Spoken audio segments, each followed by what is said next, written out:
Welcome back. There's no doubt that one of the most exciting things you can possibly do is build your own startup and watch as it lifts off the ground. It's also one of the most challenging things you can do. That's why you need to approach it the right way, be aware of what you're getting into, and know all the options available. Today we have a video especially for any of you who are thinking of building your own startup. Maybe you're about to do it, or perhaps it's something you're thinking of doing further down the line. Either way, if you stick with us all through this video, we'll help you cover all the bases for when you start your own business journey.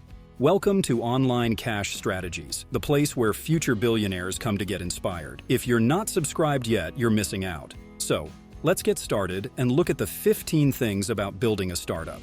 Number 1. Understand that it's not easy. Building your own startup might sound exciting, and it is, but be aware of the hard realities. Let's look at a few statistics. In the USA, over half of small businesses fail within the first 5 years. And what about the ones that succeed? Keeping a startup going is tough and involves long working days and sleepless nights. And just because you've made it doesn't mean it's all sipping cocktails on a beach. Actually, not much of that at all. 40% of small business owners say they don't take vacations and have almost all of their money tied up in their business. The key is to work on something you're really passionate about, which is worth skipping all those vacations for. That passion is what will keep you going through the hard times.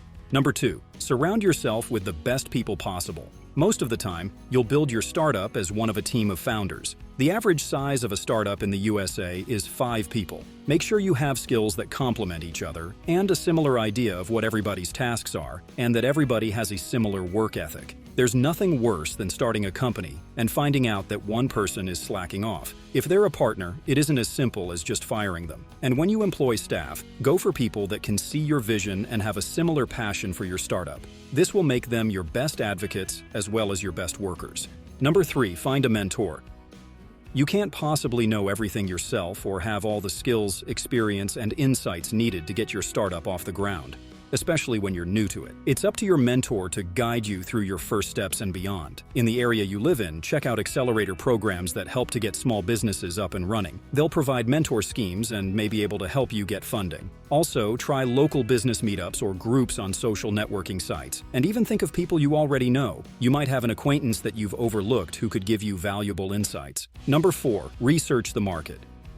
Do your homework on the market area you're aiming at. Research the demographics of your customer base and know all about their habits. Look at your competitors' websites and see how you measure up to them, and read what their customers say about them on social media. This will help you understand what's going on in your area of the market, what customers want, and where you'll fit into it in terms of price, quality, and what you offer that's different. Number 5, create a powerful message for when you're talking to potential customers and investors.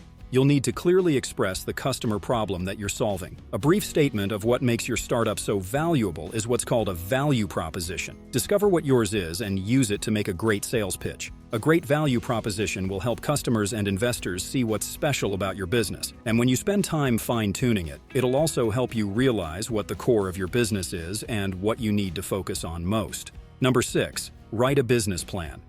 This is an essential step in starting any business. It'll help you figure out what you need to do to get up and running. And statistics show it makes you twice as likely to get investment capital or a loan. Simply put, the business plan is an outline of what you want to do and how you're planning on getting there. It'll usually cover the first 3 to 5 years of your business strategy. And some of the key points that should contain are a market analysis and how you'll fit in, a description of your management and organization, a breakdown of your products and services, sales and marketing strategies, and forecasts of sales and cash flow. And once you've got your business plan in place, it'll guide you every step of the way and let you know if you're on track. Number 7, keep your day job if you can, but know when to take the plunge and go full-time. Whether or not you can do this depends on what sector you're in, but you may want to keep your day job early on. This will help you to cover costs while your startup isn't yet making big bucks. But do you know when to take the plunge? If you don't start investing all of your time into your business, it just can't grow. There are a lot of startups that show promise but never really lift off. That's because their founders never really quit their day jobs. Once you start to get traction and generate interest, this is the point to take the jump and go full-time. Number 8, value your customers. Customers are your #1 priority. You wouldn't be in the business you're in if it weren't for them. So once you've got them, keep up a great relationship with them and they'll keep coming back. This is true of online stores as well as physical ones. Online shops get 43% of revenue from repeat purchasers, and the secret is great customer service. Listen to everything they have to say about your business and respond to their feedback. And to really make them feel valued, thank them for their support with a discount, a promotion, or a handwritten note. Number 9, cover all of your legal requirements. Make sure the company is set up properly with the help of a lawyer. Choose the most appropriate structure for your business. In the USA, this could be a sole proprietorship, a partnership, a limited liability company, or a corporation. Other countries have similar distinctions, although the terms may vary. Get a qualified accountant to do your accounting. Make sure you're complying with the national tax regulations. This will mean bringing in the professionals, and yes, it will cost you money. But not doing these steps properly will cost you a lot more in the long run. Number 10, reduce your overheads. Co-working spaces could be a solution.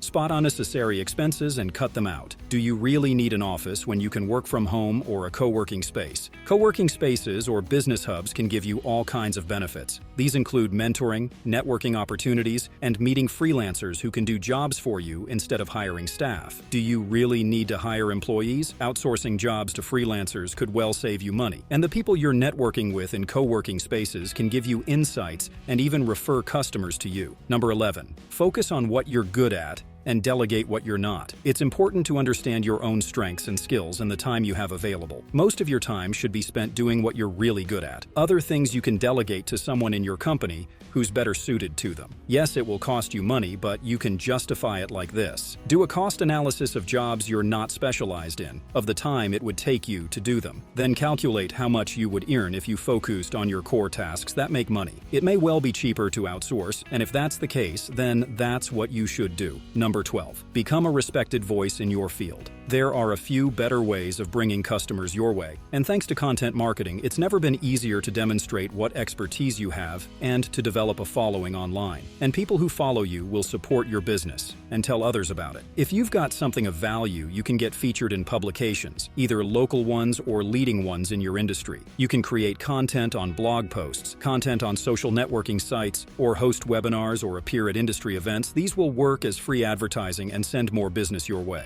Number 13, know what options you have to get investment. Startups need money to get them going, and you may not have all the money that's required to get the funding. Know about all the options you have available to you. If you've spent a lot of time watching Shark Tank, you might think venture capitalists or angel investors are the way forward. In fact, they often aren't the best approach, as this means you'll be giving away equity and control. If you've got a great idea that you can demonstrate how you can make it work, you might see if your friends and family want to invest first. After all, that's how Jeff Bezos set up Amazon. Or you could use crowdfunding. Check out crowdfunding platforms that are relevant in your industry. They can help get the word out on your startup and attract people who want to sign up as investors or put up cash as a future customer. Number 14, become an expert on marketing. If you're not one yet, you need to become one soon. You can have the best product or service in the world, but if nobody knows about it, you won't succeed. Get a good knowledge of the different types of online marketing, content marketing, affiliate marketing, email marketing, search engine optimization, and pay-per-click advertising. And if you don't know what these terms mean, find out. Marketing is a crucial part of what you'll be doing, so allocate a budget to it. And if you can't do it yourself, you could hire a team or outsource it. And make sure you're on Facebook, Twitter, and Instagram. That's where your prospective customers are, and you should be too. Number 15, know your numbers inside and out. Numbers that tell you how your business is doing and what you can expect it to do next. Numbers like startup costs, sales projections, cash flow, and more. There are two reasons for this. First, you'll have to make a lot of spontaneous decisions without much time to think. Does it make business sense to give a discount to a loyal customer or to spend more than usual on marketing campaigns? Knowing your business numbers well will help you make the right choice. Second, whenever you're talking to potential investors, partners, or clients, knowing these numbers will reassure them that you know what you're doing, and the faith they have in you will grow. And with that, we're at the end of our list for today. Whether you have experience or not, we're really interested to know. What do you think think is the most challenging thing about building a startup? And as a thank you for sticking with us until the end, that's right, it's time for today's bonus. So we've talked all about different kinds of challenges startups will bring, but there's one vital thing you need to take care of that we haven't mentioned yet. Look after yourself. Building a startup is filled with high pressure and uncertainty, so you need to be aware of your mental health. It'll help you keep the clear mindset you'll need to make a startup a success. As well as being really important in itself, you could try meditation. If your startup is taking you on an emotional roller coaster,